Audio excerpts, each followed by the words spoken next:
ఇదొక గరుడని విషాద కథ. ఒకరోజు ఒక గూటిలో పడిందొక గుడ్డు.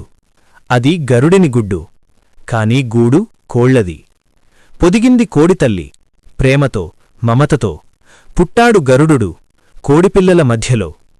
చూపు కొత్తది, రెక్కలు వేరుగా ఉన్నాయి, పరిమాణం పెద్దది, కాని మనసు చిన్నదే.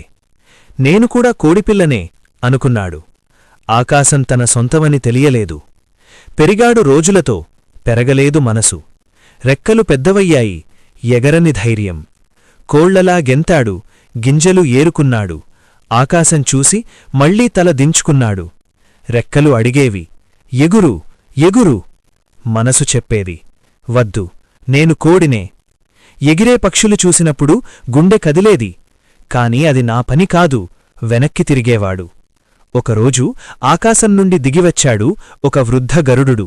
కళ్లలో జ్ఞానం నిండి చూశాడు యువ గరుడుని కోళ్ల మధ్యన. గుండె నిండింది విచారంతో, కళ్ళు జాలితో. నాయనా అని పిలిచాడు. గొంతు వణికింది. నువ్వు కోడివి కాదు, గరుడుడివి నువ్వు. ఆకాశం నీది, నేల నీ హద్దు కాదు. యువకుడు చేదుగా నవ్వాడు. కోళ్లతో పెరిగాను, కోళ్లలా జీవిస్తున్నాను. ఆకాశం నాది కాదు, నేలే నా ప్రపంచం. వృద్ధుడు నిదానంగా చెప్పాడు, గూడు నిన్ను నిర్వచించదు, నీ రెక్కలు నిర్వచిస్తాయి. ఒక్కసారి ఎగురు, తర్వాత నువ్వే అంధం చేసుకుంటావు. ఇద్దరూ వెళ్లారు ఒక ఎత్తైన కొండమీదికి. దిగువన అడవి, పైన విశాలమైన ఆకాశం. చూడు పైకి, ఏమి కనిపిస్తోంది? యువగరుడు చూశాడు నీలి ఆకాశం, అనంతమైన వెలుతురు, మేఘాల తెరల మధ్య. ఏదో పిలుపు వినిపించింది లోపల నుండే. వృద్ధుడు మెల్లగా తోశాడు. యువగరుడు అంచునుండి జారాడు. గాలి వేగంగా తాకింది, భయం ముంచుకొచ్చింది. రెక్కలు తెరుచుకున్నాయి స్వయంగా. ఎగిరాడు ఎగిరాడు, గరుడు ఎగిరాడు.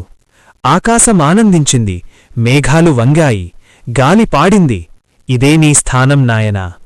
కొండలు, నదులు, అడవులు అన్నీ దిగువన. ఆకాశం పెద్దది, అదంతా తనదే. కన్నీళ్లు వచ్చాయి, సంతోష కన్నీళ్లు. జీవితమర్థమైంది ఆ ఎత్తులో నుండి. నీకు చెప్తున్నానిప్పుడు, ఇక్కడ నేను. నువ్వు కూడా గరుడుడివే, మరిచిపోయావు. చుట్టూ ఉన్నవారు చెప్పారు, నీ వల్ల కాదు. నువ్వు నమ్నావు, అదే నీ శత్రువు. నీ రెక్కలు ఉన్నాయి, అవి తెరువు. నీ ఆకాశముంది, అందుకో.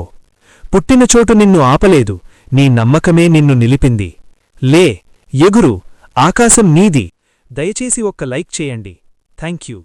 మీ ఒక్క లైక్ ఈ కవితను 10 మందికి చేరుస్తుంది.